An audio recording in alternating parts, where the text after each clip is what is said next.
say that, right? Yes, sir. Yes, sir. Mr. President, our next question comes from an active duty service member here at Fort Bragg. They like it. Austin, where are you at? Oh, front row. That was good. Good evening, Donald Trump. Thank you. President Trump. No, I've never done this before. I'm an active duty soldier here at Fort Liberty, and I want to start off by saying I'm here in personal capacity. You meant Fort Bragg, right? Yes. Fort Bragg. It's all right, No. Are you not? You're not a soldier now? No, I am a soldier. I'm currently active you are. duty. Okay. Good. But on a... Oh, shit. That gives out.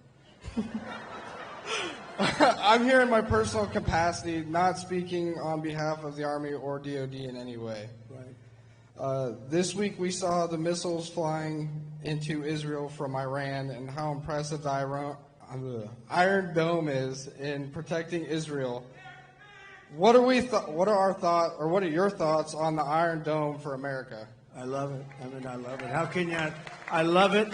We're going to have it. One of the things I say, we're going to have an Iron Dome. Why shouldn't we have an Iron Dome? And you see how effective. So the other day, 287 big missiles, ballistic missiles, were shot into Israel. Every single one of them was taken down. Well, why shouldn't we have that? And it's all going to be made in the United States. You know, it was our technology. It's all going to be made in the U.S., and a lot of it's going to be made in a place called North Carolina, if you don't mind, okay? And I think I just learned the secret. Look, we're going to win. I believe you got to get out there, you got to vote and all that. But I think I just learned the secret to winning absolutely and by massive margins. I'm going to promise to you, as I said at the beginning, that we're going to change the name back to Fort Bragg, because I think when that word gets out, I just see this great-looking soldier just accidentally said Fort Liberty, and he got almost booed the hell out of the place. That was not good. Anyway, I believe it's absolutely something that we want to have for safety. We're a target for a lot of different places. I listened to Biden yesterday. You know, since I went under the wing, I used to go under the wing of the aircraft. Nobody ever did that before. I did. All of a sudden, Biden started. But he only takes like a half a question. Usually can't answer it. But they asked him, what do you think about Iran? Would you hit Iran? And he goes, as long as they don't hit the nuclear stuff. That's the thing you want to hit, right? I said, I think he's got that one wrong. Isn't that what you're supposed to hit? I mean, it's the biggest risk we have. Nuclear weapons, the power of nuclear weapons, the power of weaponry. I rebuilt the entire military, jets, everything. I built it, including nuclear, and I hated to build the nuclear, but I got to know firsthand the power of that stuff, and I'll tell you what, we have to be totally prepared. We have to be absolutely prepared. But when they asked him that question, the answer should have been, hit the nuclear first and worry about the rest later. And that's where they should. If they're going to do it, they're going to do it. But we'll find out whatever their plans are. But great question. Thank you very much. Thank you. Thank you, Austin. Mr. President, I don't think you get enough credit for what you did with the Abraham Accords. I mean, that really was historical. I agree. But realistically, because of the failed foreign policy out of this current administration, we are on the verge of World War III. When you get back in office, what are you going to do to change it? So a lot of things are happening very fast, and, we could end up in World War III before we get there. The way it's going right now, look at Russia with Ukraine. That's a disaster. Look at the Middle East. It's exploding all over the place. And we have people we have a president that he spends most of his time on the beach sleeping. I never saw a guy could sleep in front of a camera. Does anybody think of it? I don't sleep that much. I toss and turn. I think. I'm always thinking. Do you ever do that? You're sweating and you're thinking and you're trying to figure out how to beat this one, that. Look, how to make our country great. But I toss and I turn. This guy just falls asleep on the beach like there's nothing to it. I wish I had that ability. That's one ability he has that I do not have. And I wouldn't mind having it. I could use a little extra sleep. But we are going to do things with our country. We just have to be respected again. You know, Viktor Orban, he's the fake news. A lot of fake news back there, by the way. But the fake news. The fake news, they call him a strong man. He's the head of Hungary, and we have, and he's a very strong guy, very tough guy. But I mean, more than anything else, a very smart guy.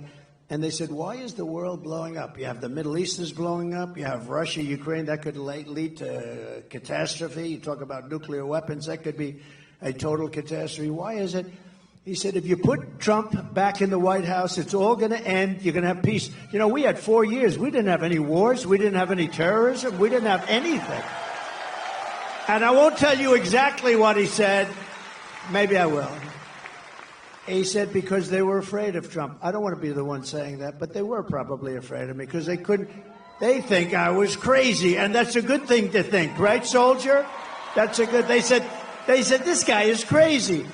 But no, he said that you put Trump back in the White House, you're not going to have all of that stuff is going to heal. October 7th would have never happened. The attack on Israel would have never happened. Remember, Iran was broke. They weren't giving money to Hezbollah. They weren't giving money to anybody, any of these, they call them delegates of terror, a lot of different names, but it's always of terror. And there was no money for Hamas. And now you look, because you were such a big part of it, we had no attacks, we had no terrorism, we had no nothing. For 4 years and I wanted to talk about it during the 4 years, but that's never smart, right, Robert? That's never smart to do. So I didn't, but I talk about it a lot now. We had no attacks. We had none of this stuff going on. We defeated ISIS, by the way. We took ISIS. We defeated them in 4 weeks. It was supposed to take 5 years. I rebuilt the military, and we had a military, and we have great generals, not the television guys, by the way, the real generals. I'm talking about like Raisin Cane, General Raisin Cane. You know who that is? But we defeated ISIS quickly. It was supposed to take 5 years. We did it in 4 weeks.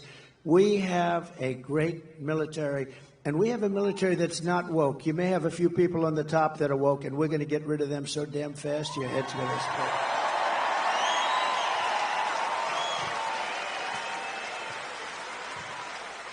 Yeah, he's not kidding. I mean, we've traveled around the world just on Codels, and every single world leader that we met with said that they needed you back because you'd be tough on China. They know that other people won't be tough on China, but you'll be tough on China. Well, even China likes us back. You know, China wants to see a little stability, too. But I charged China hundreds of billions of dollars in taxes and tariffs, and they paid it. And frankly, we had a good relationship with President Xi, but they paid hundreds of billions of dollars. No other president got them to pay 10 cents. Not literally, not 10 cents. Got hundreds of billions of dollars.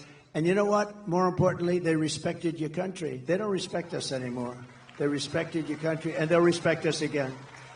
Amen, sir. Peace through strength.